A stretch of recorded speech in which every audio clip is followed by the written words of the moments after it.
it's funny you say biology. I had a graduate talk to me about how they felt completely bamboozled because they majored in biology. It was so difficult and they Yeah. left making like $16 an hour. Yeah. Yeah. It's jarring, Yeah. Yeah. like the work they had to put in Right. for that. And it matters. I think what I love about what you're saying is you're modeling the people across different industries Yep. that got it Yep. immediately. So people were telling me when I'm telling them about the Diaspora District Global Education Conference, why are you inviting people in these different industries in real Yes. estate and Exactly. tech Yeah. and Yeah.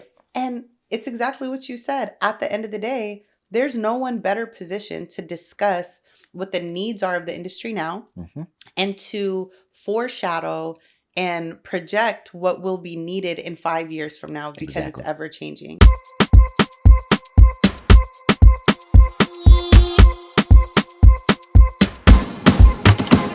Hey, what up, fam? This is Lebbie, host of Africans in Tech, where we're building bridges and shaping futures in tech. On our podcast today, we got Manal Al-ansi, right? Al-ansi. Al-ansi. Okay. Manal, we met through Sean. She came that day that Sean was on the pod. She's like, "Oh, I love your setup. It's It amazing." is nice. I like it. I like it. Africans in tech. What more do you Yeah. want? And then she told me about what she does. I was like, "Oh, this definitely connect. There's Hmm. definitely synergy here." So For I was sure. like, I'd love for you to have, come on the pod and then, share what you do. Thank you for being here. Thanks for having me. For sure, for sure. So what I usually do is ask guests to just do a quick intro. Okay. Nothing technical, just a brief, history about yourself, where you're from, and all that other jazz, and we'll go from there. Okay. Well, I'm Manal Al-ansi. Wait, where do I look? Do I Oh, look? right there, that camera, right Okay. there. Manal Al-ansi. I'm the founder of Diaspora District. I was born in Ethiopia. I was raised in Seattle, and I now live in Atlanta. Even though I don't even know where to claim I live because I have been traveling so much. I'm just, a resident in the world. Yeah, I'm Okay, an attorney, former educator. I nice. guess technically still an educator. And we're just doing what we can do to connect people to different industries, Yep, create pathways into those industries, including tech, nice.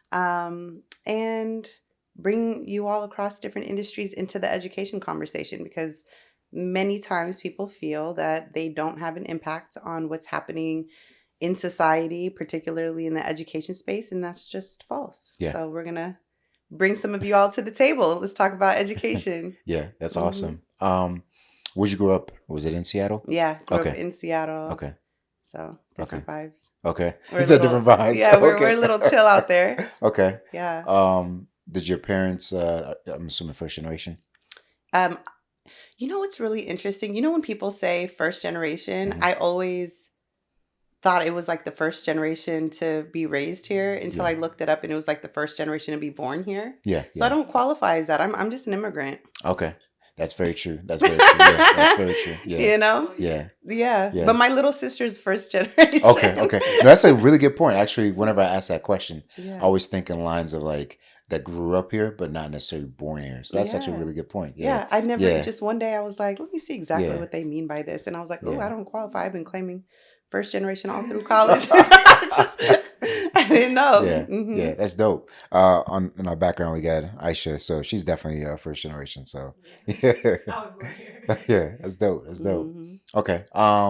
In terms of, I guess, your experience in Seattle, what was that like growing up? Yeah, it was great. I was gonna say, so, growing up in Seattle, the first thought is like all the loving memories, and it was, Seattle's a special place. Yeah, But then you deep sigh because the city has been gentrified and changed, yeah, and all of not all, but many of the people who made it so beautiful and brought yeah, so much culture to that city yeah. are out in the margins now, Gotcha. So that's something that, I smiled, but then will deep sigh in the same sentence. Yeah. I think it was like in 2010, Okay. we had the most diverse 2 mile radius in the United States in our city. Wow. It was just full of culture, great food, great people, great music, great thought leaders, great minds. Yeah. And diversity was just a normal part of life there. Yeah. would grow up and know people from so many different cultures that you almost didn't even need to travel to be exposed to the Wow. world. That's how Yeah. diverse it isn't like that anymore. Wow. And Okay. so, but when you swing very far one way, it Yeah. swings back. So it's Yeah. actually, attracting a lot of people to move either back into the city Yeah. if they have the capacity to do so, Yeah. or just attracting a lot of people of different backgrounds Yeah. into the city of Seattle now. So that's kind of exciting. Wow, that's cool. I actually didn't know that about Seattle. I actually Hmm. thought Seattle, to be honest, was more predominantly white, like throughout. But that's dope that you told me, like from a diversity perspective, that actually has changed, like especially through gentrification. There Not were that it's great. concentrated areas, Yeah, there are concentrated areas. Redlining was a really serious thing gotcha, in Seattle, but, gotcha. you know, I think folks didn't think it through when they were redlining because they Yeah, redlined the Black community yeah. into some of the just prime real estate, you know, Oh. prime Yeah, real estate of the yeah, city. And yeah, so when people woke up, and yeah, Seattle's still like a somewhat young city. yeah, yeah. So as the city continued to develop and Hmm. grow, now folks woke up and were like, Hold up now. we redlined them into the Right, 5 minutes from downtown. right. What? We need to get everybody out. Yeah, Unfortunately, and I don't mean to make light of right, it, right. but it is like it, Yeah, it's a bittersweet reminiscing yeah. on Seattle if you're from there. Gotcha, gotcha. Hmm. So when did you go to Seattle? Because you were born, you said in Ethiopia, right? Yeah, I was Okay, born in Ethiopia. And since I was a kid, like I was probably in Seattle by 4 years old. okay, gotcha. Our first stop was actually Texas, Oh, okay. which is super funny because my first introduction to English Mm-hmm. were with my mom's coworkers at the time Yeah. and just people in the neighborhood, and they had really strong Southern Texas Okay. accents. Yeah. And so here I was, a little African girl, Yeah. 4 years old, and I was just speaking with this real Southern accent, like trying to learn English. Yeah. And it was just, and then I moved to Seattle, and Okay. I don't even know what my accent is anymore. It's just something. Yeah. Um, did your parents ever talk to you about like the transition, like for them? Because that's one thing that we always try to keep in mind, especially for folks who, first generation immigrants, but also like um, the sacrifice their parents had to make to come here. Like, Hmm. did they ever talk about that? Like leaving their friends, families, things like that to. Well, a bit. I Okay. know. So I was born at a time where Ethiopia was experiencing civil war. Gotcha. And so there were at that sort of my generation, Yeah. many of us grew up or left the country at that time, right? Hmm. So a lot of us came to the States from Sudan or Saudi Arabia, Yemen, Yeah. just whatever the neighboring areas were. Right. We came from Saudi Arabia. My parents were actually doing very well for themselves over there. Nice. And but the educational opportunities at that time Yeah. for women or young girls, especially if they were not Saudi citizens, were not looking promising. And so Gotcha. my mom's whole point of wanting to come to the States Yeah. was for me to have educational opportunities. Gotcha. So I think that's also kind of informed my analysis of the education system and Okay. like what is to be gained and what are the trade-offs, because a lot of us, even people who are from the States, Yeah. multi-generational African Americans, indigenous folks, Mexican Americans, the whole nine of us as Africans, there is a socialization that happens through the education system where you Yeah. lose a lot of yourself Yep. too. Definitely. So yeah, but there are definitely sacrifices. Yeah. Hmm. Okay. And then when you guys moved to, I guess, Seattle, what was that like for them? If you remember at all. I haven't gotten into a deep conversation about what it was like for them, but Yeah. I will say, um, the life the life in Saudi is a Yeah. lot cushier than what happens with many immigrants who are coming here and starting over. Yep. Yep. You know, Yeah. they're you're um positions, your resumes, they're not Doesn't matter transferable. anymore. You Yep. have to start back from zero. Yep. And so that's why I remember, like, even at my law school speech, I was thinking about my mom and my dad, and I just Yeah. started tearing up. I Yeah. got choked up because I was like, you really did it. Yeah. You Yeah. really built back from zero and Right. also opened a door and paved a way for your kids to do something for themselves. That it isn't Definitely. easy, you Definitely. know? Yep.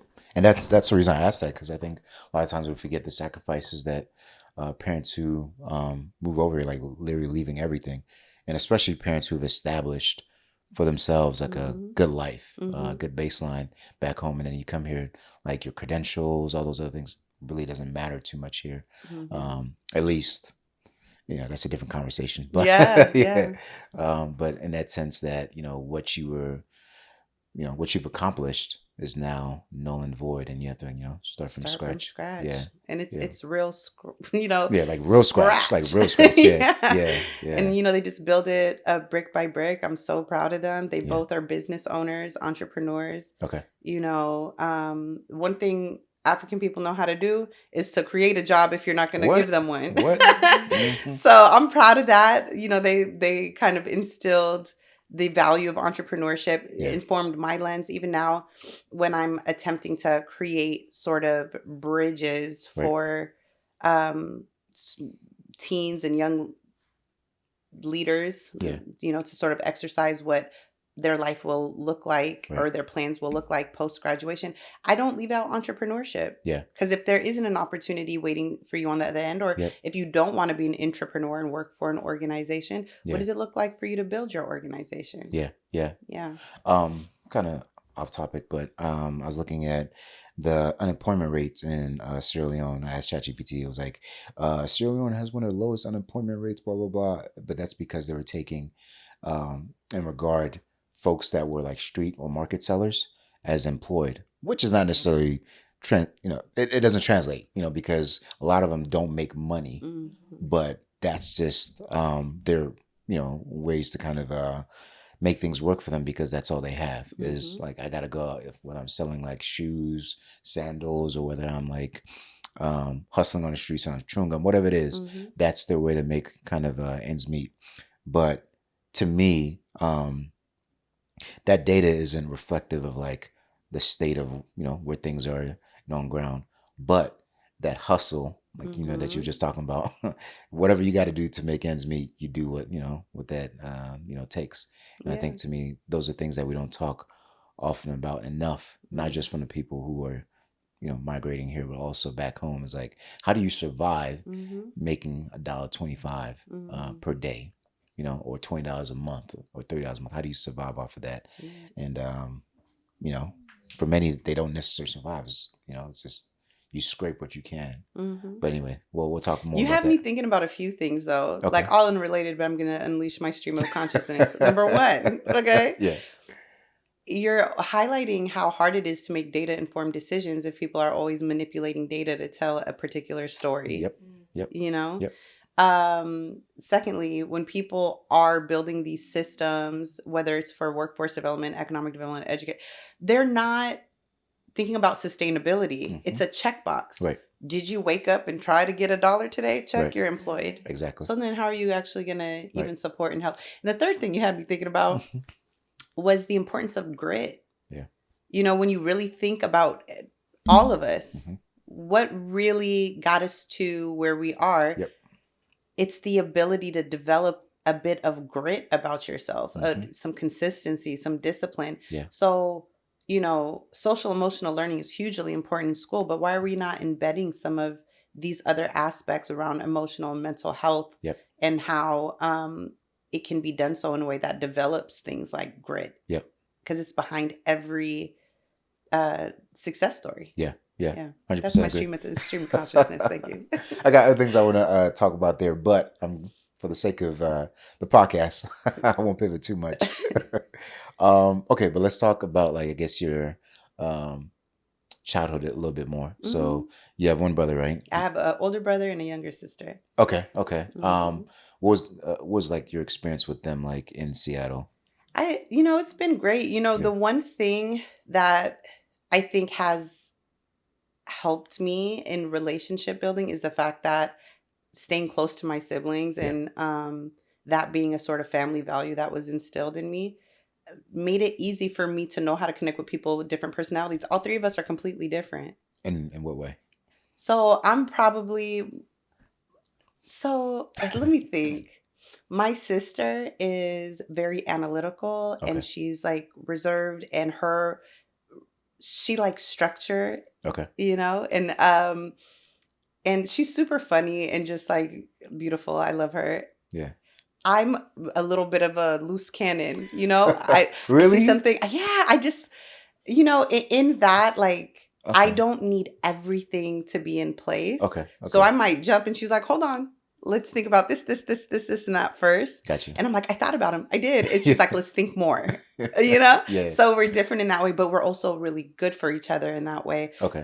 Because like when it's time to go Yeah. on a thing, um, even with her personality type, like Hmm. even in the workplace, Yeah. it's almost my favorite person to work with Gotcha. because if I'm moving too fast, they're a reminder to slow down. Yeah. Yeah. And if they're getting stuck on the details, for example, Yeah. I can get them to move. It's my favorite personality type to work with. We Gotcha.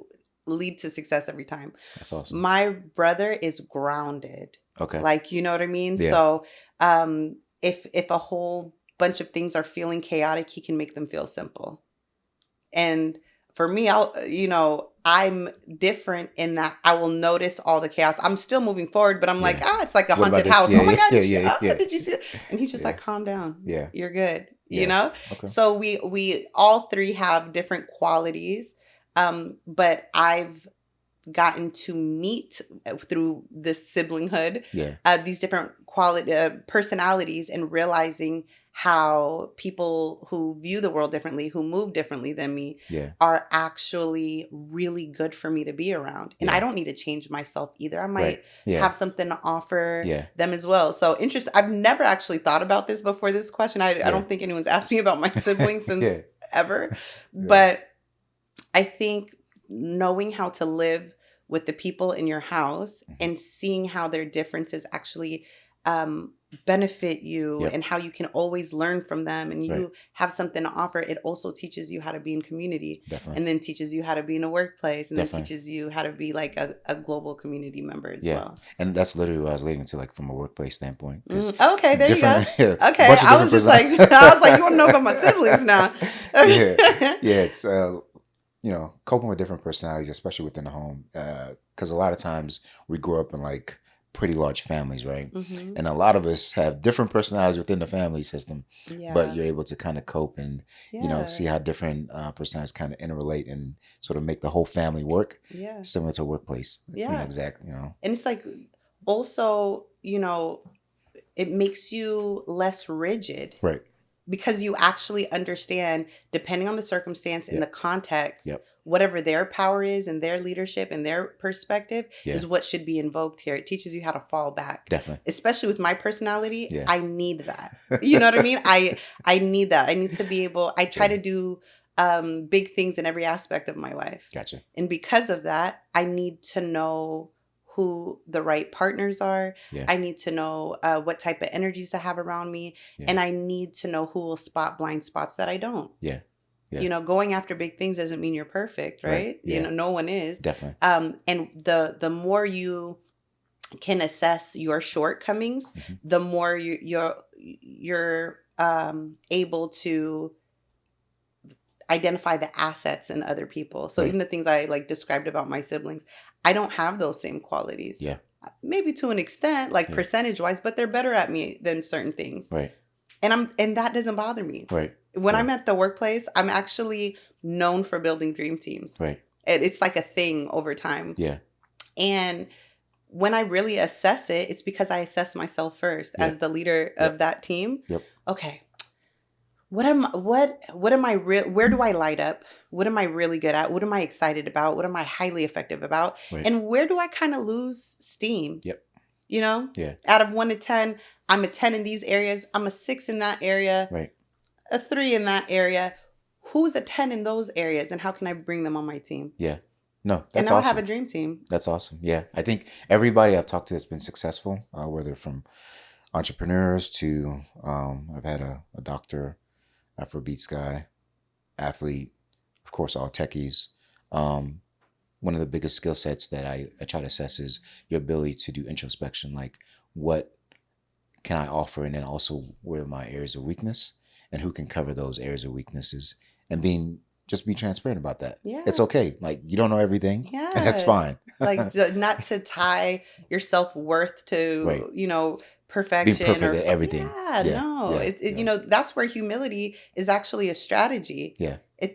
People can't look at themselves long enough to identify where they can improve, and Right. that's why they're not improving. Right. Yeah. Yeah. It's really Yeah. simple when you Yeah. think Yeah. about it. Exactly. Yeah. Yeah. No, I think just like you just said that word right there, it's just a simple concept, but a lot of people try to overlook it and try to, overanalyze like other areas, why XYZ is not, computing is like, bro, just relax. Like you're not good at this and it's okay.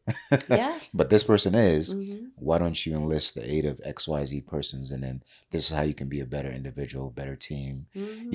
and you can talk about marriage and all these other things. Like Yeah, all of it interrelates at the end of the day. It's like that's how you can be a better partner, for a better sure. person, whether from a working space, life in general, brother, sister, whatever that is. Yeah. But And that's why personal development yep, is so key yep, in your professional development strategy, yep, because a lot of that is rooted in a lack of yep. confidence, insecurity, identity work. Right. You don't Yeah. know who you are, so any little ding, any little flashlight on Throws an you area of off. employment. Yeah. Yep. Yeah. I'm sorry, employment. I meant improvement. I know what you You mean. know Yeah. what I It mean? throws you off. Yeah, Yeah. Yeah. it throws you completely off. Yeah. And it's just because you're not locked in with yourself. You Right. don't know who you are. Yeah. Yeah. So people will think that in highlighting an area of improvement, Yeah. they are telling you something about themselves Right. that's like deeper and attached to their character and identity. It's not that deep. Right. It really isn't. And Right. so once you do that personal work, all of a sudden Yeah. your professional development enhances too. Yeah. That's Yeah. dope. That's dope. Yeah. Yeah. All right. Let's start talking more as you were growing up. Mm. What did you always aspire to be a lawyer? What were you thinking you were going to be? No, I mean, the seed was planted, Okay. the African aunties were like, "Oh, she talks a lot. She's gonna be a lawyer," so, I've always heard the term lawyer. Yeah. Yeah. Over time, I didn't take it seriously or anything, but over Yeah. time I realized that in almost every situation or chapter in my life, I do find myself in advocacy roles, Yeah. If I'm on a podcast or at whatever table I'm sitting at, Hmm. if I know an important voice is not at that table, I will try to do my part Yeah. to raise the points that I think they would want raised in that space. Gotcha. If we're in solidarity with each other in some way. Okay. So I've seen that. I would say, like, even in my teens, I Yeah. was uh, in community work, community activism work, I guess is how it would be defined. Gotcha. When really, I say this often, but it really was just being a community member. Gotcha. Yeah. Yeah. We go out, we advocate for our neighbors. Yeah. We Yeah. know these people. They're not Yeah. just some Randos. Yeah. Yeah. yeah, Yeah. you know Yeah. what I mean? So it's Yeah. really just being a community member where you Yeah. see potential harm or potential need or Yeah. in your community, and you speak up because you happen to be there. Yep. Yeah. Or you happen to have access to the space. So it was like that, and that graduated to campus leadership opportunities, and that's why I'm very passionate about building student leadership Yeah. capacity, It's because awesome. a lot of the things, the foundations of what I'm really good at today have not started developing at my first job. It's been since I was a teenager, like learning how to build with people, for people, and a sort of impact analysis. It's a lifelong thing. So start early. Yeah. That's dope. So what did you like? Because you said you started seeing your desire to kind of be an activist um, in your teens, but in terms of going into college, Mhm. Did you decide, okay, I'm gonna pursue like pre-law type stuff, or No, still not. okay, So, it's funny because I actually just told this story recently, but I got to college, I did what felt natural. I didn't have a lot of guidance, okay, but what felt natural at that time was taking on student leadership positions. I was gotcha. the president of the African Students Okay, Association, okay, and it's because I've always had a passion for connecting communities gotcha. and also building leadership capacity. It's just, you know, Yeah, I always say, a good leader because more leaders pop up around them. yeah, And yeah. that it's just been a value. I never wanted to be the one. Right. I wanted to lead where I was needed Yeah, and build capacity in others to lead when they're needed. that's awesome. And so I was doing that. And I started with like an amazing group, the whole African Student Association, putting on these Afro Caribbean nights. Okay, yeah, yeah. And the year that I was leading it, it went crazy. It was like, I think we had like 800 or 900 people show up. Oh wow. So intense. But like Yeah, it became like a city event. Like yeah, people were like, oh, if you go to the University of Washington, they have this. And I just realized like yeah, we have such like beauty and connection and yeah, brilliance yeah, to showcase. And it's funny now that I think about it that, on a grander scale, it's kind of what I'm doing with the conference. I'm bringing experts and leaders across Africa and the diaspora, across different industries, yeah, to come address some of these education challenges and yeah. actually build a bridge into their industry. And yeah, it's just rooted all in the same values. That's awesome. Huskies, right? Hmm. Okay, okay, cool, Better cool. know it. I'm not even into sports. I was just trying to sound cool. I'm just like, No worries. Okay, so why Washington? Was it scholarship or? I mean, it was home, Okay, it gotcha, was like 20 minutes from my mama's house, and gotcha, gotcha. Okay, and it's an amazing school. yeah, Like, yeah, honestly, graduating from the University of Washington, especially at that time, yeah, it is a privilege. yeah, It's a quality education. yeah, The people that you meet along the way are outstanding. yeah, It's in a city with, strong history of community leaders who are yeah. also still vocal. You meet many of them on campus, but also in the surrounding areas. It's Nice. just Seattle's a vibe. Yeah, no, that's dope. Yeah, I asked that because I've heard a lot of good things about Washington. So yeah, Yeah. that's dope. And then in terms of like your point with ASU, so actually, quick story. I was the what do you call it? Teaching assistant, something guidance counselor, whatever, for African Student Association, ASA, at Salisbury when I was in grad school. So in undergrad, I really wasn't as involved as much Mm, because I was focusing so much on sports. But in grad yeah. school, it was like, all right, I needed to find some program to kind of lead. And they're like, yeah, sorry, you're African and you're a grad student. We need some help. I was like, all right, cool. And then similar to like what you guys were putting on, our show was like the thing. Like Hmm. whenever ASA put on a show, it was like, oh yeah, everybody turn out. So I just wanted to highlight that point Yeah, too. for sure. So It's yeah, so important. It really is. So, um, I was, I think it was like 2 days ago, I was mhm, talking to someone about how people think these like cultural events are yeah, just entertainment, right, right, but they are actually an economic development yeah, strategy, if you really think about it. yeah, When we bring each other together, and yes, there are the, you know, social, emotional, cultural, right, healing spaces, yeah, and it's amazing. And you also again get exposure to other cultures in a way that usually you need to travel yep, for. yep, And that's beautiful. You're also networking. yeah, People yep, want to work with and coalition build with people they know and that they see when they don't have a mask on and they're just definitely, dancing and enjoying and definitely, eating and laughing and talking and introducing you to their friends, and you yeah, know who they invite to their house for dinner. yeah, It's an economic development strategy. definitely, Keeping us close is there wouldn't be such a concerted effort to break the Black community globally, from separate yeah, us from another, yeah, if it wasn't such a strong economic development strategy to stay yeah, connected. yeah. Yeah. Yeah, that's a good point. I actually didn't think about it until now in terms of like, So those programs funded a lot of like our different initiatives that we had. Hmm. And then we also had like community partners come out, set up, of course, tables, tents, things like that, where they share like the different things that they were doing. So I definitely can, see that aspect, for Yeah, sure. for Yeah, sure. that's dope. All right. So you were, what were you majoring in, by the way?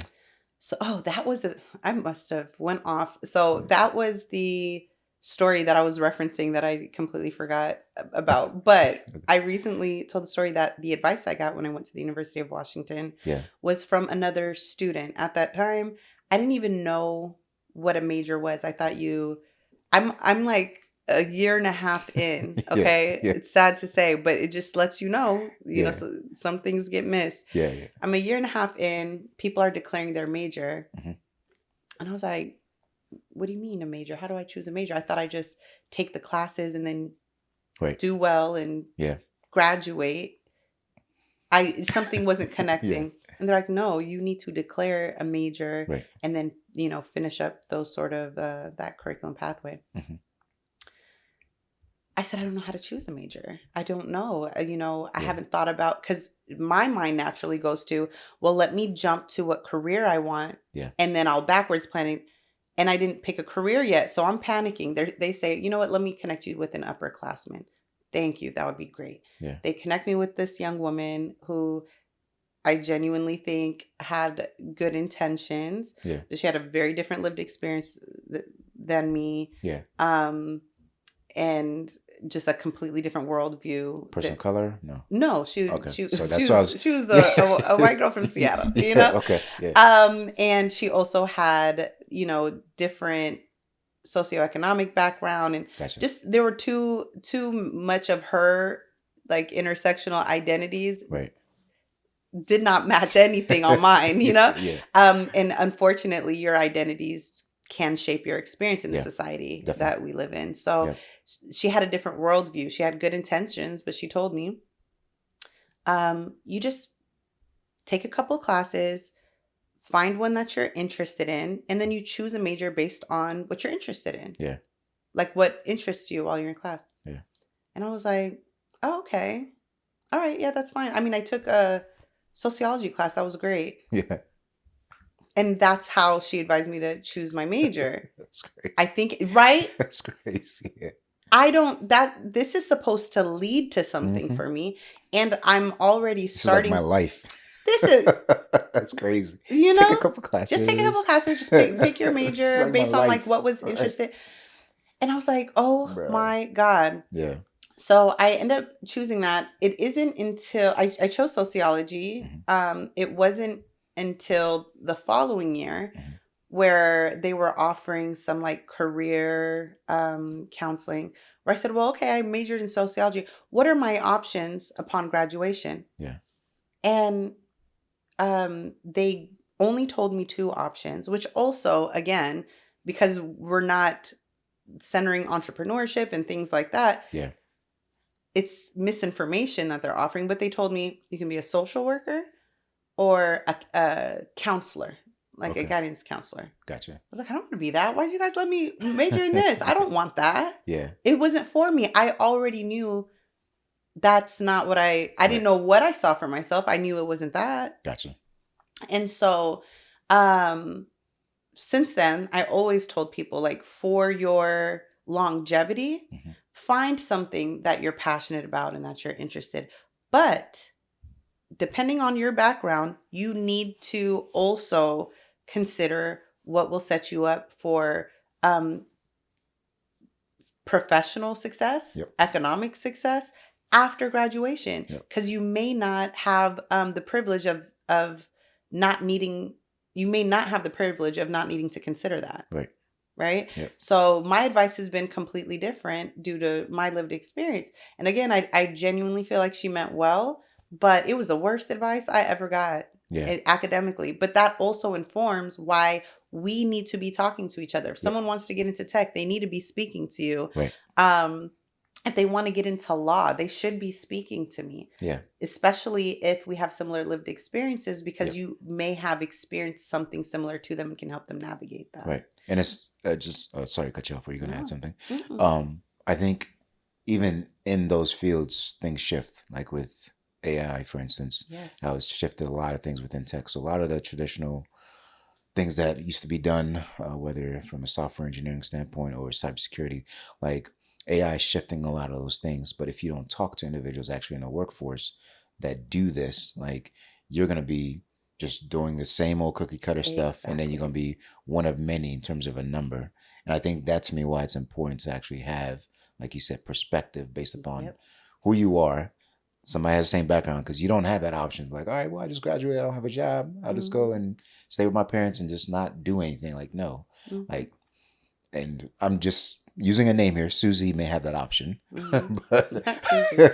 That might have been her name. I don't know. Like, but we necessarily don't have those opportunities because not just from a self reflection standpoint, but also from a my family's depending on me standpoint. There are yeah. other people that are depending on me to make ends meet, not just to be able to survive, but also to be able to provide for those behind me. Hmm. And I think a lot of times people don't think about, those things when they are deciding on a major, what they're going to do in the future. What if biology doesn't work out? Like, are you going to, now get a job as a microbiologist? What does that entail? Like, you got Hmm. to think about those things, Hmm. not just, I had, it's funny you say biology. I yeah, had a graduate talk to me about yeah, how they felt completely bamboozled because they majored in biology. It was so difficult and they yeah, left making like $16 an hour. yeah, yeah, It's jarring, yeah, yeah, like the work they had to put in right. for that. And it matters. I think what I love about what you're saying is you're modeling the people across different industries Yep. that got it Yep. immediately. So people were telling me when I'm telling them about the Diaspora District Global Education Conference, why are you inviting people in these different industries in real Yes. estate, in Exactly. tech, Yeah. Yeah. and Yep. and it's exactly what you said. At the end of the day, there's no one better positioned to discuss what the needs are of the industry now Mm-hmm. and to foreshadow and project what will be needed in 5 years from now because it's Exactly. ever changing. Exactly. Yeah. Yeah. Yes. No, you're right on point. So people have asked me that question many times, like with athletes, with the Afrobeats guy, and you as a lawyer, and I had a doctor on, and I had I forget what their profession was. It'll come back to me, but not specifically tech, of course, right? But tech does impact those areas. Mm-hmm. So as an athlete, you have body technology that you wear. You also have apps that you use. You also Mm-hmm. have different sort of like investment tools that they give athletes to be able to succeed post their playing days. Those are things that we build as technologists. So we have to know what we're building, how's it impacting those Exactly. fields. So if they need something made, and because there's a gap there, you would want to be one of the first ones to know about it because timing is everything when it comes to like Exactly. investments, things like that. And then also from a Afrobeat standpoint, there's now AI artists. So Mm-hmm. Timberland now is hiring AI artists and stuff like that. So that's going to be the next wave. How do we impact that area as technologists? So there's so many sort of like intersections Mm-hmm. with the different like career paths. So that's why if people who are wondering why am I interviewing like all these randos, that's why. I'm not a So rando. you're Come not, on yeah, no, now. you're not a rando at all. But it's like people like, why is so and so? I'm like, well, that's the reason why, Yeah. So No, for real. I Working in silos never led to anything revolutionary. yep, yeah, Okay. yeah, yeah, So it's that simple. And yeah, to your earlier point, one thing you noted was about us being from like more collectivist yeah, cultures. right, That what you're saying, um, and understanding that people not only need to work across industries, but need to work in a way that they bring something back to their families and communities. yeah, That's our culture. yep, So that's culturally responsive education. And it's a part of culturally responsive education yep, that people are not even considering, which is why they're given some whack advice. yeah, for You sure, know? for sure, yeah. Yeah. Okay. So talk about after Susie Becky like gave you the advice Uh-uh. to do sociology. What did you do after that? So I immediately picked a second major that would give me some job security. Okay. So I knew that I wanted any position I would be in, Yeah. I would have a social impact lens. So I knew I wanted to be in some sort of public service. Okay. I came across a program called Health Informatics and Health Management. Okay. So, which is tech, Yeah. Yeah. guys. Yeah. And so I thought to myself, okay, well, if I can work my way up on the business end of healthcare, because I can't stand to see blood. You got a rash, I don't want to touch it. You know, I'm one of those, Yeah. unfortunately, which again Yeah. is why I You're love realist. You're realist. You know. and that's why, I love our healthcare workers, and I know I need them because I Right. don't have that skill. But I'm Yeah. a great organizational leader. Yeah. And I could foresee that even at that age. So I said, okay, well, I could really do some good work in the healthcare space. Yeah. And my first project that I did, again, just like hindsight is 2020, Yeah. was going to Ethiopia and working at Tokarambasa Hospital, the Black Lion Hospital. Okay. And so I've always, like, my knee jerk has always been to go back home, come to the States, work here, work there. And here I Nice. am doing Yeah. the same thing. Yeah. That wasn't intentional, just I saw an opportunity to do so. Gotcha. So I got a second major before graduating. In health informatics and health management. Okay. And upon heading out, there was this organization called Teach for America. Yeah. Yeah. Yeah. Yeah. And they were on me like white on rice. I'm not Okay. even gonna lie. I don't even know who told me about them on campus, but they Yeah. found me Yeah. and they were Oh, they're not gonna let me relentless. go. Yeah, they're relentless. They were not. They were like, you need to apply. Yeah. And I remember there was like an interview where we're supposed to teach about like persuasive writing. Mhm.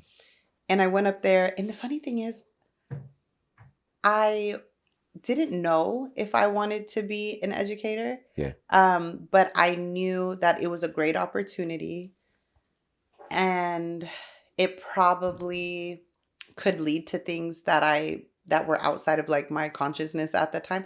So what's the worst? I'm gonna go ahead and apply. Yeah. If they offer it to me, then I'll assess my options forward. I rather uh, put an extra option on the table than dismiss it Right. just because I'm unclear. So Yeah. I applied. I didn't even take it too seriously because I just viewed it as an option. Mhm. I go up there and in my interview, I use I do a lesson on persuasive writing around whether Lil Wayne was the best rapper alive. Okay. Because at that time, he was always saying, I'm the best rapper alive. Yeah. Okay. Yeah. Aging myself a bit, but yeah. So I was like, okay. So today class, because we had a role play, I was like, today class, we are going to be discussing whether or not Lil Wayne is the best rapper alive. Okay. They were so entertained. Yeah. And I went through the lesson, and afterwards they came up to me and they were like, you're a natural educator. Like, you need to take this seriously. That's awesome. And that was the start of me actually looking into education. That's dope. That's Mhm. dope. Okay. All right. So I'm trying to think how I want to like phrase this question. Hmm. What was your experience like, I guess, before I even go there with Teach for America, like in terms of being a Black woman, immigrant from Africa?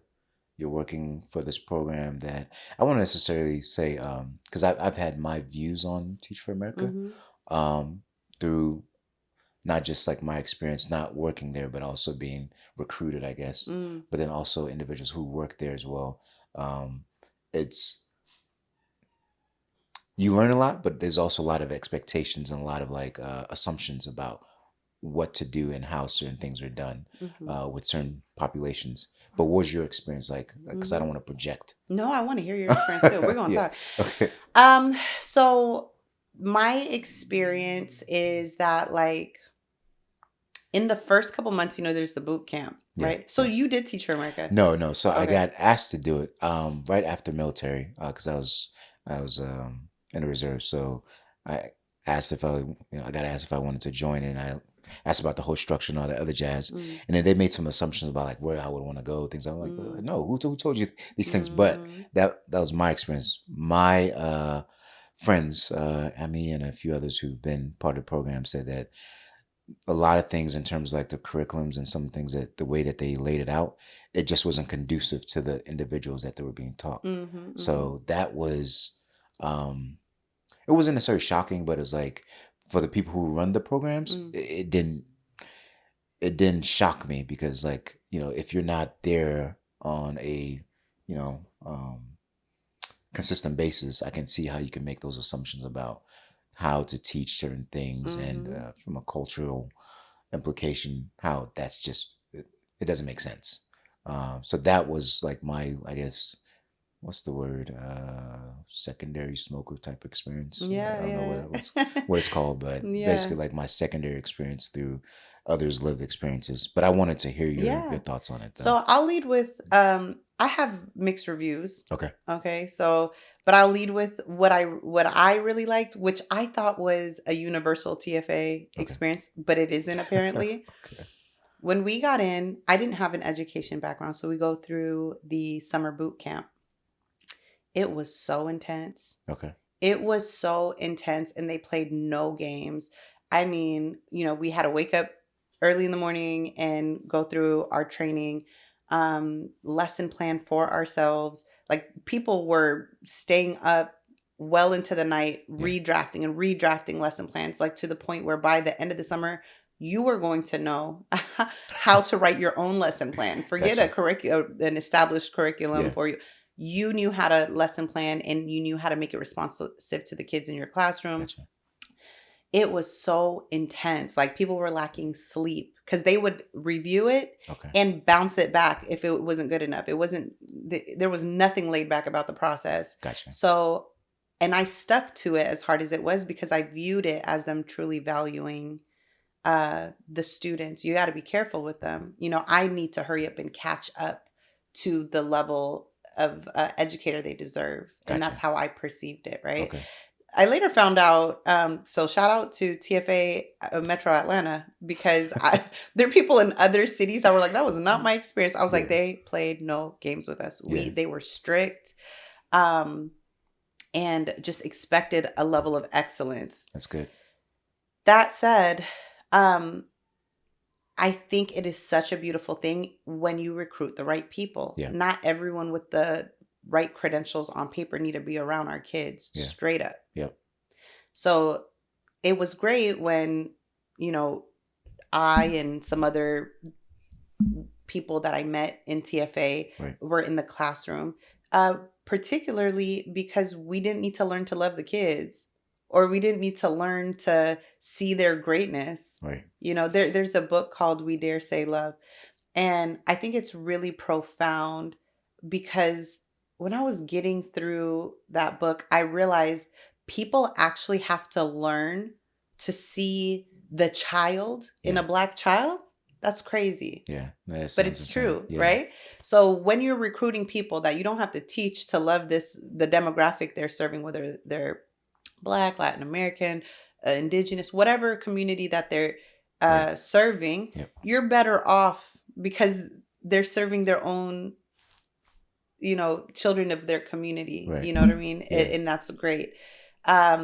And for other folks, they don't have those mental blocks, even if they don't come from those communities. Maybe Yeah. they don't have the mental block where if the kid talks back, they feel intimidated by the 7-year-old versus if it, and when you recruit those folks that don't have the mental block, it works. Right. It's cool. It's all right. So I do have mixed reviews in terms of some of the people I saw in the classroom. I don't think they should have been in the classroom. Gotcha. They didn't humanize the children enough. They didn't view them as more than another number in the seat. But I also don't know how much of that has to do with TFA, if I'm honest, versus The individual. Gotcha. well, not even the individual.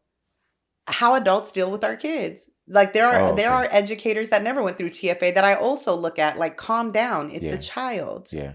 You Yeah. know? So I have had those experiences where I say very frankly TFA needs to improve is directly around the rigidness that you mentioned Yep. around what culturally responsive education actually means. Yep. where what thought leadership they're actually following in this space, their methodology of sending people that are not from communities into communities, a sort of deficit framing of a lot of the students. My students were top 10%. I don't know what you got, at needs, at risk, all the labels put on them. They Right. were brilliant. And there are some students that were even more brilliant Yeah. because they were bilingual, Right. you Yeah. know, and while they may have struggled sometimes with the English lessons, I'm learning Spanish while they're learning English, and we're making it work. Yeah. Okay, Yeah. we're making it work, and by the end of the year they're comfortable, they understand you know, their talents. Right. And so if we meet these communities and make sure that we are not speaking about the children, their abilities, Right. their communities from a deficit Right. framework, Yep. then we would be better off. And I have seen in various TFA spaces where people are running in there feeling like a savior or a philanthropist, and they need to get it together because And they're not. that to me was it. Is exactly that where I think the mindset going into it's like these folks were were were doing them a big service by presenting some of these programs. Otherwise, they won't make it out of here. Otherwise, they won't be able to have the type of education that they need and all these other things. And then this is kind of the bar right here that you've already kind of established without ever interacting with these individuals. And I'm like, that's insane. I mean, that's what happens right now with the whole savior complex and, throughout different countries on the continent. Mhm. Like people hate that. Like for you to come in, have sort of like your preconceived notion of who they are, Mhm. what their abilities are without ever having to do that discovery. Mhm. So, When you're but working yeah, with community, any community, yep, uh, if their community leaders are not involved in the process, it's yeah, the first red flag. If the people you're serving right, are not the first point of wisdom in what needs to happen, right, red flag. yeah, And just frankly, you can't do anything about a people without a people. right, So I'm with you. yeah, yeah. Yeah. Cool, cool. All right, so TFA was decent for you. Yeah, no, it was cool. It Yeah, was cool. I mean, yeah, it was yeah, very difficult, but yeah, it gave me I will say that with the yeah, critiques, when they got it right, when they recruited right, yeah. and and not just with the educators, like with the managers of the educators, Gotcha. that would give you the leeway to lesson plan in a way that was responsive to your students, their Yeah, talents, their needs, their interests. yeah. It worked. That's good. That's But good. I will say I think I had a very like unique experience Yeah, with like either who was managing my pod or like who I ended up being. I'm not the ironic as a lawyer, but not the biggest rule follower, gotcha. you know? So, Okay. okay, I need to know my parameters, which is also very lawyerly, but just let me know what my parameters are so I can see where I can move.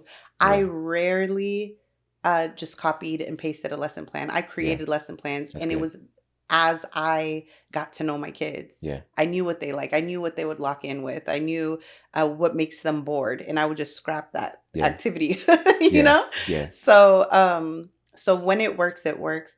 But I don't know how much of that is the organization itself yeah, versus principles for educational leaders as a whole. yeah, If you manage educators in a way, if you recruit educators that, you know, see the humanity in all of these kids and don't need to learn to love them, who are highly skilled, who are diligent, who feel responsible, who understand what's happening in the classroom, has a ripple effect on these students' lives post graduation. I'm with second graders wondering what they're going to do after graduation, yeah, high school graduation, you know? yeah, Um, and the school leaders make the parameters clear where, hey, you know, here's what you can do, here's what we absolutely cannot do, let's say legally or right, whatever, um and here's where your creativity can shine. Do your right, thing, and yeah, you trust these educators to teach and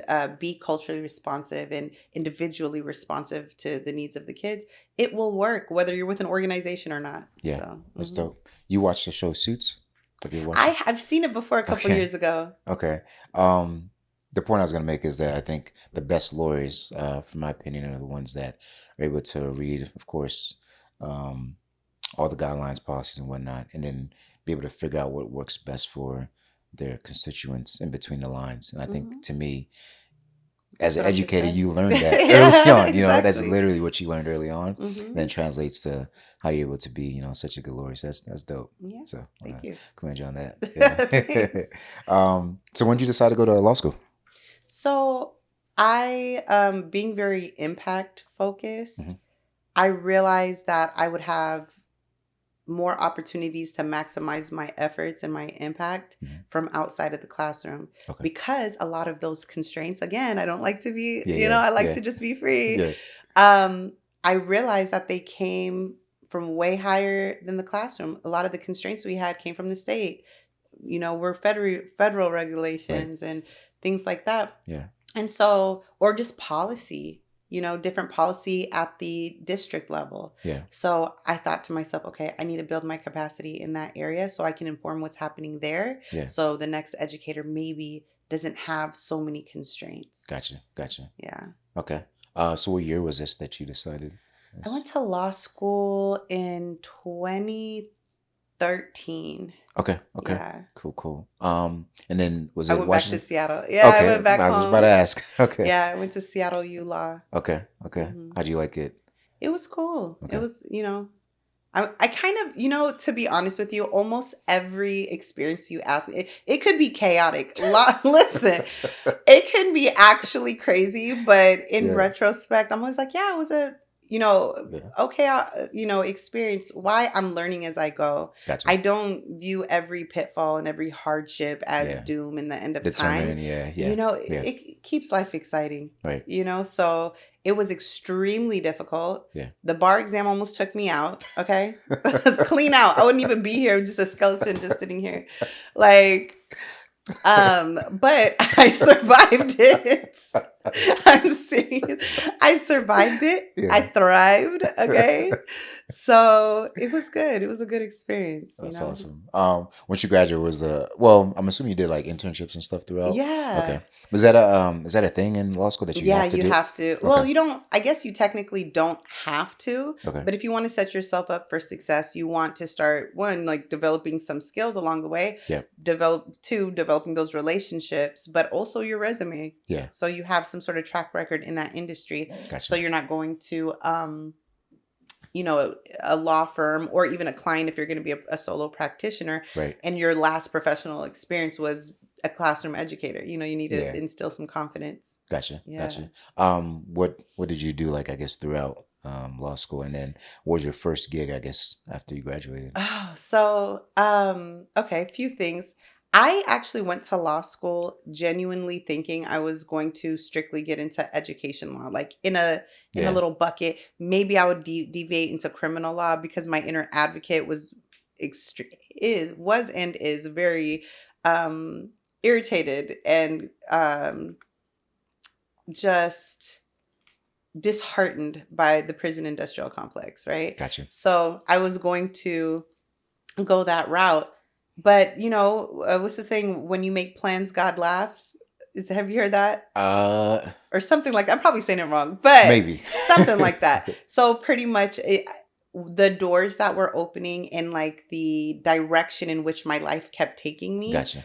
ended up being very like government focused. Okay. So my first internship or like legal extern, I don't even remember that way back when what the position was, but Yeah. it was with the Congressional Black Caucus. Okay. And at that time we were talking about educational policy reform, voters' rights, employment policy and workforce development initiatives, things like that. Yeah. So it was right on, but I also it enhanced my structural analysis where I don't necessarily need to be pigeonholed in any particular area. Yeah. We need to talk about the system at large. Gotcha. And then we can focus in on different aspects when need be, Okay. but never lose like the overall view because all of it's connected. Gotcha. So I did that. I worked at the Washington State Supreme Court.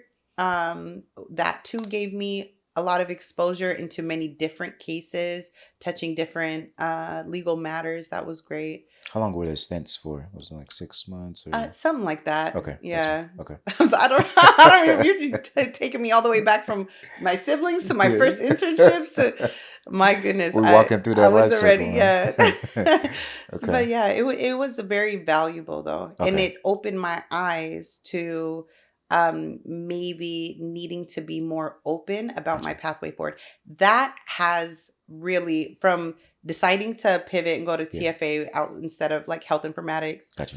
and then this situation here where I'm like, oh, I know exactly what I want to do, Yeah. but being open, it is held true to being a value of mine now. I even advise other people when they don't know their next career move. I say yes to a few things. Yeah. Try it. Yeah. What's the worst? Yeah. You shoot for the moon. If you miss, you'll still be among the stars. Yeah. Right? Yeah. So um I found myself in these different positions. And funny enough, right after graduation, I received a position to be a strategic advisor for the Nice. Race and Social Justice Initiative at the city of Seattle. Okay. Again, not a traditional legal position, Yeah. but I informed policy. I informed the implementation of the racial equity analysis and like social impact analysis of Yeah. major capital projects. What are you guys using like to make like uh, from a KPI or metric standpoint? Like, how do you guys, where do you get these numbers from and how are these numbers derived? I'm just thinking from a tech standpoint. Yeah. How can we impact those areas? Like, how are these numbers even gathered from a, Like census this or whatever it is? numbers on impact Yeah. or okay. Well, not just impact, but I Mm, think in terms like whether it's demographics, like who's impacted by this and how are we measuring this? yeah. Yeah. So you actually, to your earlier point, you need to start with community engagement and relationship building. So for example, I worked with the Department of Transportation, for example. Yeah. If they are redoing construction, actually there's one specific project I remember. It was in South Seattle, Mhm. and they unknowingly scheduled some construction outside of a mosque on a Friday in the middle of the afternoon. Okay. Okay. And they didn't think anything of it. Yeah. Next thing you know, there's a meeting held because community leaders were saying this was completely disruptive and disrespectful. And their construction people, they had like a line of tar, like, or whatever is used for The the roads, whatever. concrete, Yeah. Yeah. right? Yep. And it, even on their end, their job was disrupted because men were jumping over the tar to make it to the masjid to make their Friday prayer, That's crazy. and they were getting tar all on their clothes Yeah. and their long jalabias, the white Yeah. clothes, Garbs. right? Yep. They're jumping over it because your construction is not more important than my prayer. Yeah. And so they're doing that, messing up their clothes, whatever the case may be, just trying to get in there. Right. And ultimately, they're like, hey, if you're part of our community, shouldn't you have known this? You could have done it that morning. You could have done it the day before. Construction on Thursday versus a Friday in that particular project wasn't going to change anything. Or even if they moved it to the following Monday, it Yeah. wasn't an urgent matter. Right. And so one of the discussions I had with them was how community engagement on the front end, even in the planning and execution process of capital projects, Hmm. can help avoid these things. There's the common sense of who's going to be impacted in this situation, Right. because you're literally Right in physically front. going Like into right a there. community, Right. or even in the traffic around it, right? Right. If let's say the greater community is a low income community, and your construction at a peak traffic time is going to increase the traffic time, like traffic travel times. Okay, that's what I'm trying to say. Yeah. Is going to increase travel times. Yeah. That can be the difference between someone keeping a job, Right. right? Right. If they know that they have X amount of time to drop their kid at daycare and get to work, and now you chose to do this construction at a very particular time, Right. and now they can't make it to the babysitter, they can't make it to work, this is their third strike, and now they just lost their job. You have to think of the ripple effect of your decisions, Right. when if you engage on the front end and you're like, okay, well, uh not just from a uh you know conversational or street data standpoint, Right. I can see on our traffic light cameras that traffic is extremely heavy at this time, Right. and a majority of these people travel this direction for work at this time. Well, then maybe we need to adjust the times of what we're doing, Yep. and maybe we can talk to the local community members and say like, hey, if there was ever a time of day that we do not want construction to happen, when Right. would it be? There's a reason why when you go to really affluent communities, there isn't uh construction at times of the day that they Yep. don't want. Right. No one's drilling in the middle of the night. Right. you Yeah. don't you don't see it. Yep. You go to an impoverished community, there's hammers going off at Crazy. midnight. Yeah. Yep. So they know how to listen Yep. to people. So that's just part of it. And the KPIs, they'll come from valuing people's leadership and their voice Right. as credible data from, if it's in a construction standpoint, using all of the other metrics that you may have, the improvement. And by the way, I just use that one example. Yep.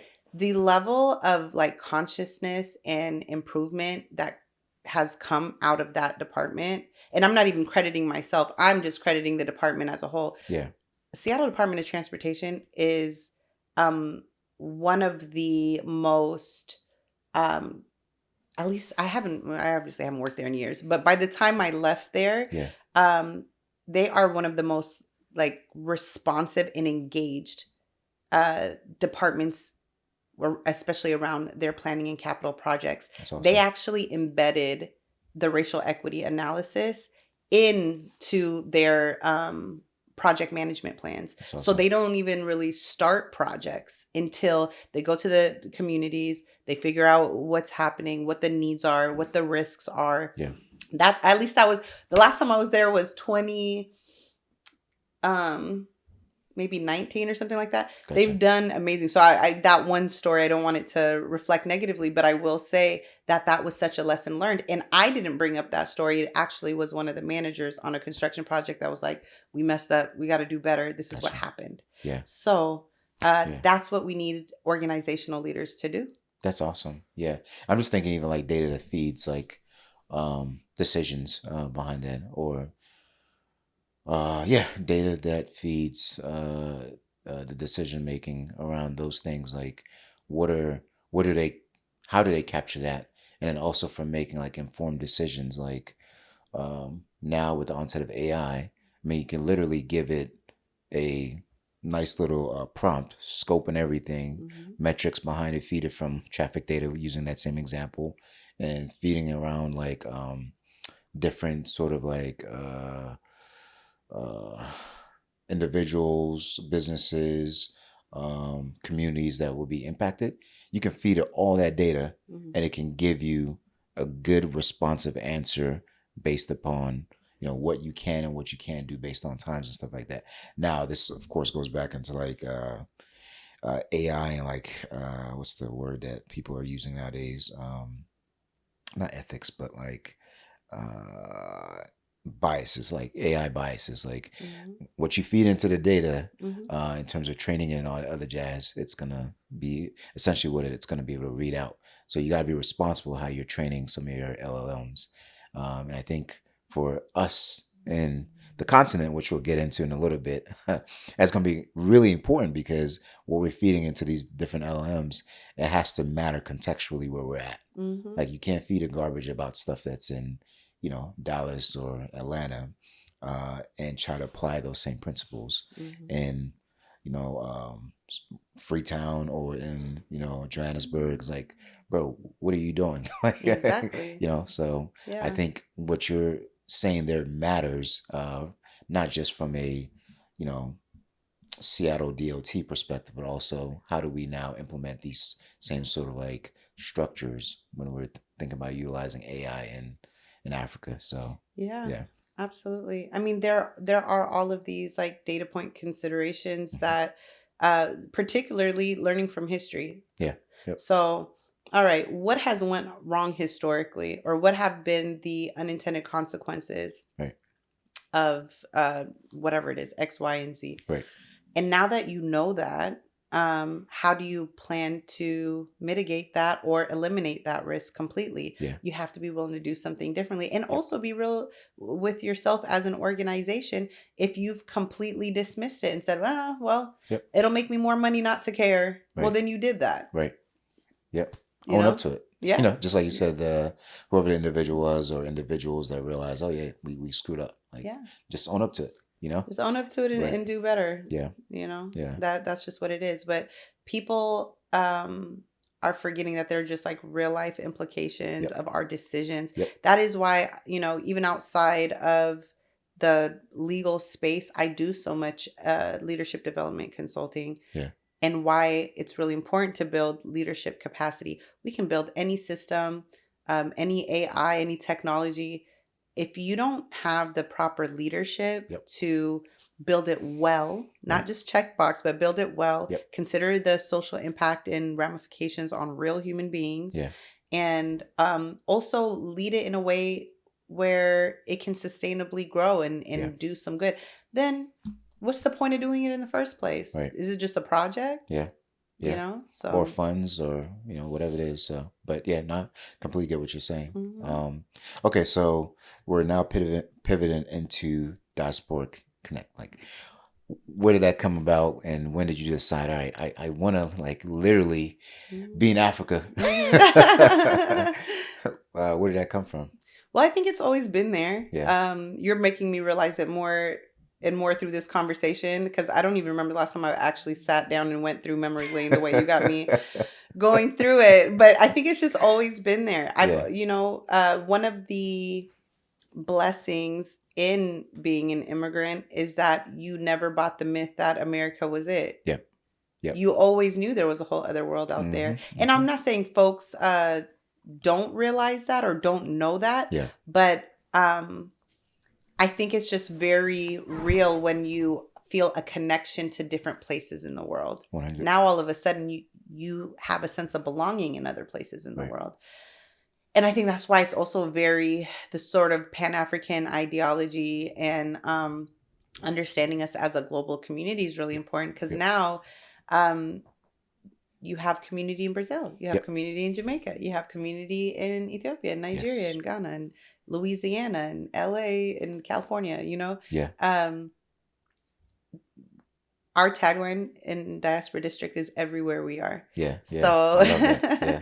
so I mean, it's like building connection and consciousness and leadership Yeah. everywhere we are. Yeah. And the reason why we are kicking off the Diaspora District Global Education Conference in Ghana, and why we chose to start it there, is to use it as an opportunity for people to do good work while traveling the world and Yeah. reconnecting and seeing firsthand their That's dope. connection to the continent. Yeah.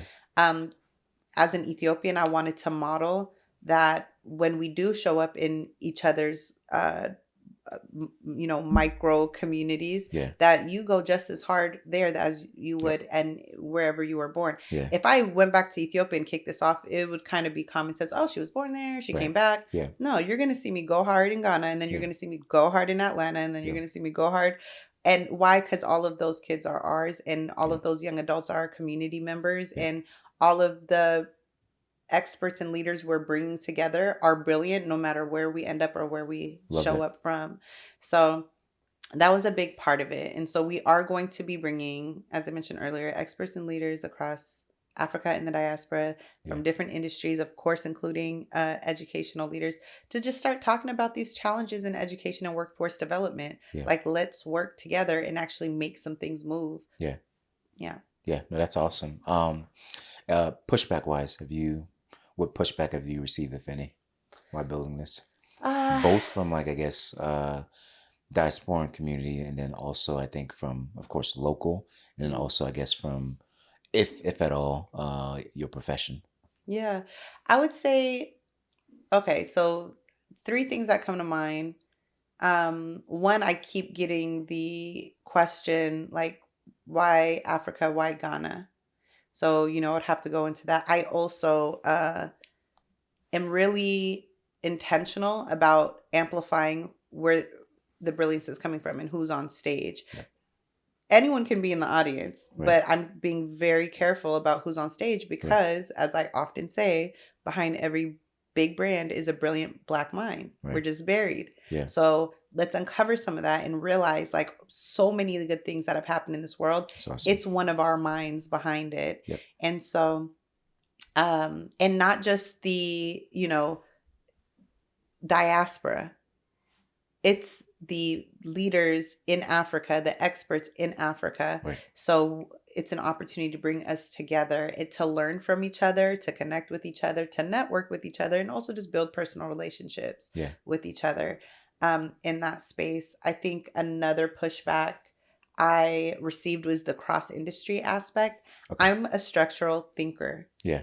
And because of that, I understand that what happens in transportation and what happens in housing and what happens in healthcare and what happens in tech and what happens in, the workforce, all of them impact education and vice versa. Yeah.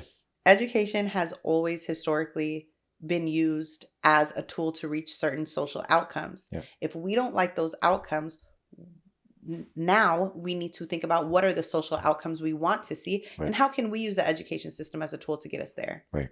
And think structurally and bring people like yourself and Yeah. and others across industries to be a part of that conversation. It doesn't immediately make sense to people. Yeah. It makes sense to me though. Yeah. So, No, so no. we're doing it. No, it makes sense to me as well. I think that's the biggest thing that's missing from not just leadership, but also I think from a community standpoint, many of the citizens, I'll say specifically Sierra Leone, and I don't want to speak about other countries since I haven't really studied it as well, but our leaders take advantage of people that aren't educated in certain areas. Mhm. And that happens, of course, throughout the continent. But to me, the more educated they are, then you start placing, just like you said, like what makes a good leader is like the other leaders are spawned off from them. If we can place leaders in the communities and they can spawn off other leaders, that means we're doing our job. And then from there, they're going to go into those higher positions. And eventually, it starts, hopefully the trickling effect where we start impacting not just individual communities, but cities, countries, Mhm. There's a reason why they say knowledge is power, right? So, 100. and you see it globally, not even just in Africa. There, what DEI was just stripped back. What Yeah. is actually a DEI in education? Yeah. A lot of it is just learning about the different impacts on different communities historically. Yeah. And if you know that, then you can foresee that. Like when you were asking me about the data point, Yeah. you have to talk to people. You also have to get data from their history. Right. What happened the last time we Right. did X, Y, and Z? Yep. How did that man? That is the data, Right. Yeah. And yeah, I don't want to go down too deep down a rabbit hole, but being a structural thinker, Yeah. This is also a power building strategy. Yeah. It's a power building strategy, which is why people don't support it as much. With the knowledge comes the power. And then if multiple people within a community are building knowledge and skill Yeah. to achieve and shape society, now that can be scary if the outcomes you want are different than the outcomes of a different power entity, but it's something to think about. And even when we see it in Africa or here in the States or in Europe or wherever, when we see that clash, it is time for a power analysis. Where's power building? Right. Where's power hoarded? Yeah. When you start having those conversations, none of this feels like a conspiracy. You're like, oh yeah. If I was afraid of, being overthrown, or if I was afraid of, this agenda that's against what I'm promoting is building power, I might react that exact same way if I didn't have a little integrity about me. Yeah. All of a sudden, everything isn't so confusing. So, leaning into a power analysis is super important. Yep. And I would say the last, it's not really pushback, but I will say challenge that I experienced is gaining sponsors. We have outstanding sponsors thus far. Especially the Black Future Co-op Fund, the way that they just showed up immediately. They were our very first sponsor. All of our sponsors are great, but they truly believe in power development, economic development, and leadership development across the Black community. Okay. And so they, literally put money down to make sure this happens. Yeah. It has been very difficult, especially with this being in Africa. And again, some people just didn't get it. Like, why are you doing it there? Why start there? Yeah. Sponsorships, I think, would be something I would say was and is very difficult. Gotcha. But yeah, we're being more strategic and trying to bring more awareness and find people who get it. Gotcha. That's dope. In terms of like your sponsorship model, what does that look like? So we have a whole pitch deck. You can attach it to you can attach it to this, but we have different tiers right now. We are fundraising specifically for the conference, and just first things first. Not even just the organization at large, although we are welcoming sponsorships. Okay. For whatever you want to sponsor. Put it out there. Yes, we are welcoming it. But we really want to be intentional about having a meaningful and powerful convening of experts and leaders in Ghana, December 17th through the 20th, 2025. Okay. And we have different tiers that people can sponsor. They can contact me directly. Okay. Or check it out, diasporadistrict.com. Okay. And then the outcomes, like what's the outcomes for this specific conference? This conference. Yeah. So I have a few outside of the foundational goals and outcomes. One is to create strategic public-private partnerships. Okay. That way, there are different organizations that are actually meeting who they need to meet, either through us or on their own at this conference, to start opening doors and creating programs and or investments or opportunities. What makes sense within that partnership, so we can get more of us into that industry. Again, either through an entrepreneurial pathway or an entrepreneurial pathway. Secondly would be policy reform. We're also bringing in experts in different political positions so we can start talking about and assessing both on let's say a state level, but also an organizational level. How can we put the right policies in place to reach different outcomes, with these sorts of considerations. And the third outcome is changed curriculum, change educational operations. So within the education system, we're asking folks in different industries in politics to make different investments. But what are we doing on the education side? So what are we going to change now that we've learned what we just learned? Now that we have these public-private partnerships. And so those are the three main goals of this conference. That's awesome. I guess through the PPP programs and whatnot that you guys are doing, like, how are you guys like measuring like those outcomes? You guys have like, are you putting the data points into some sort of like system? So again, because I know how to recruit a team. So we actually have some folks who do that type of work, and they're building. Let's go. We're bringing them in, and they're building that out for us as we speak, and they will be tracking these things. And the nice part about the conference is it's not going to be one of those like huge conferences where you can't even remember who you just saw yesterday. It'll be intimate enough that we are community building and again power building. We continuously say this is more than a conference, it's a movement. So we want to also be able to use that data to follow up with the different folks at the conference and say, all right, what connections did you make? What connections do you still need from here? Let's do some great work. And that's going to be what they're incorporating in their KPIs too, in terms of like what actions actually came out of this. That's awesome. I love it. I'm excited. Thank you. We're supposed to be in Ghana in December as well, so I definitely plan on making it. By God's grace, that I have to work it out with my kids' schools, but okay, please, it's gonna be great. I'm so excited. No, that's awesome. Do you have any like partners currently that you're working with that you want to shout out? That've been doing some good stuff with y'all. So, well, actually, you know what? Who I was going to shout out, we'll do that next time. Okay. All right. Okay. Some things are in the works. Okay. All right. You can just cut that part out. No worries. Okay. Okay. In terms of, I guess, if folks wanted to get in touch with you to support like what you're building and kind of just link up with you in general, what's the best way to contact you? Sure. Diasporadistrict.com is a website where you can register immediately. You want to contact me, Diaspora District on Instagram, Manal Al-ansi 1 on LinkedIn. Okay. And the last name is AL-ANSI 1. And, or you can email me, manal@diasporadistrict.com. We're pretty Awesome. consistent. Awesome. Awesome. This is more of a personal question. What's the next 3 to 5 years look like for you? What would you like to see happen? Diaspora District will be an evident movement. I Okay. won't have to tell people it's more than a conference, it's a movement because they're going to be part of the movement. Yeah. And I will just be even more locked in with myself and my creator, and life is going to continue to be good, even when Awesome. it's chaotic. Awesome.